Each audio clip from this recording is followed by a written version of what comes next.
What makes voters chase the latest shiny object? In this case, a new kid on the block named Zohran, who unabashedly calls himself a democratic socialist. Hi, I'm Rex Rogers, and this is episode number 218 of Discerning What is Best, a podcast applying unchanging biblical principles in a rapidly changing world and a Christian worldview to current issues in everyday life. New York City voters have elected Zohran Mamdani as the New York City Democratic nominee for the fall mayoral election. Mamdani has served since 2021 as a member of the New York State Assembly from the 36th District based in Queens. This gives him a total of 4 years' experience in politics. He has never served as an executive at any level for any organization. Mamdani calls himself a democratic socialist, but he overtly espouses communist principles and policies. So why would New York City Democrat primary voters opt for Mamdani over current Mayor Eric Adams or former New York Governor Andrew Cuomo? Well, seemingly because Mamdani checks all the progressive chic hot buttons. Mamdani is youthful, only 33. Mamdani is foreign-born in Kampala, Uganda. He is from a well-to-do family. Mamdani has composed and produced rap music. He is, according to many women, handsome and attractive. He is charismatic and articulate. He's Shia Muslim. Mamdani positions himself as caring and fighting for the poor, minorities, and the marginalized. He is or has been anti-police and anti-prisons. Mamdani promises a lot of free stuff. So, hey, what's not to like? Well, one is that Mamdani is anti-Israel and anti-Semitic. He claims not to be now, but he's on record numerous times making negative comments about Israel or Jews, including refusing to condemn the phrase globalize the Intifada. He is also on record saying Israeli Prime Minister Benjamin Netanyahu should be arrested for war crimes. Mamdani is anti-capitalist, calling for the abolition of private property. He has said that one of his goals is seizing the means of production. Mamdani is anti-prisons, as I said, and he has called for defunding or at least dismantling the police in favor of social workers.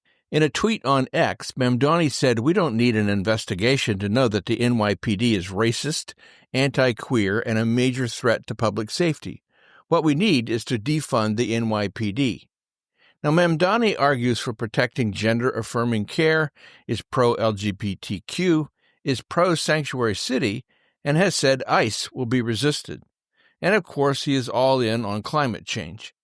Mamdani's proposals include rent freezes, free bus fare, and a city-owned grocery stores. Mamdani is a self-described democratic socialist. In a resurfaced clip from 2021 Young Democratic Socialists of America conference, Mamdani argues that the purpose of this entire project is not simply to raise class consciousness, but to win socialism, and to elect leaders who are unapologetic about their socialism. Meanwhile, New Yorkers who have lived under socialist regimes have other ideas. Brooklyn Councilwoman Inna Vernikov, a native of former Soviet-controlled Ukraine, argued that Mamdani was being deceptive about his true politics.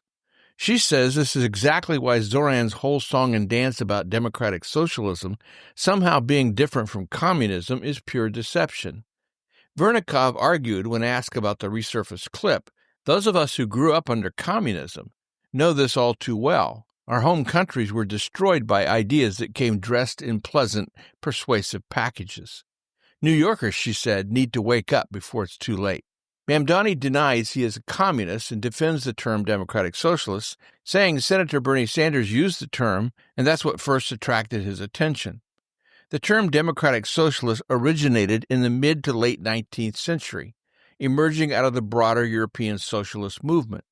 In the U.S., especially, democratic socialist has at times been used as a surrogate for communist. This does not mean that every politician who identifies as a democratic socialist is indeed a communist, but in U.S. political rhetoric, the terms have often been blurred or equated. The popularity of politicians like Senator Bernie Sanders reignited the term. Critics, particularly from the political right, have at times labeled democratic socialism as communism in disguise. Broadly, a democratic socialist supports democratic political systems, meaning elections and civil liberties, the social ownership or regulation of key industries, and strong welfare states and worker protections. universal health care, free tuition at public colleges, and higher taxes on the wealthy. Mr. Sanders has pushed for such measures for decades. Theoretically, democratic socialists reject authoritarianism and one-party rule. Communism supports a classless society where all property is communally owned and there is no private ownership of the means of production.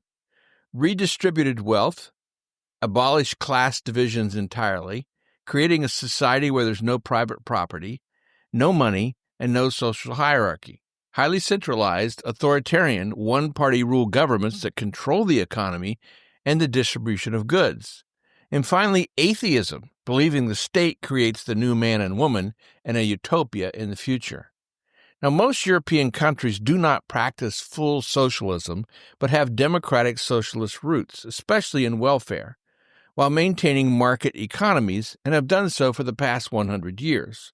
So while there are differences between democratic socialism and communism, with respect to Mamdani, this may be what ABC's Ted Koppel used to call a distinction without a difference. Either way, Mamdani's proposals do not comport with American ideals like free enterprise, individual initiative, limited government, law and order, and personal responsibility. Democratic socialism is still socialism. The democratic modifier works to make socialism more palatable, but doesn't make it wise or moral. Everywhere socialism has been tried, it has failed. It envisions utopia, but it ends in ugliness. Ask the people of Venezuela, Cuba, or the former USSR.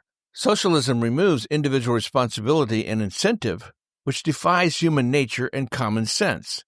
It is a form of legalized theft that takes wealth from those who have earned it and redistributes, that's their favorite social justice word, to those who did not earn it. It makes everyone poor. Socialism is built upon ignorance. This is what elected Mamdani, voters with little understanding of history or economics, ones who are duped by promises of a perfect world. Democratic socialism offers euphoria based on euphemism. They want to increase government, so they speak of investing in the future. They want to increase the minimum wage, so they talk about social justice. But democratic socialism is the politics of envy. They want more, but they do not want to work to produce more. They speak of class conflict, victims, the oppressor oppressing the oppressed.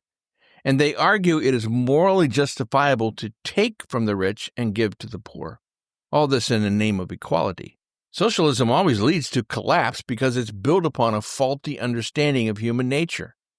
Whether Bernie Sanders, Alexandra Ocasio-Cortez, AOC, or Zohran Mamdani, democratic socialism is a time bomb in a pretty package. A snake in the grass that will bite, and when it does, it will hurt.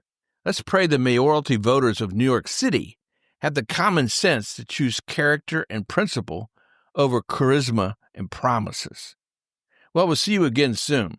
This podcast is about discerning what is best. If you find this thought-provoking and helpful, follow us on your favorite podcast platform. And for more Christian commentary, see my website, REXM, as in Martin. That's rexmrogers.com. Or check my YouTube channel at Dr. Rex Rogers. And remember, it is for freedom that Christ has set you free. Stand firm.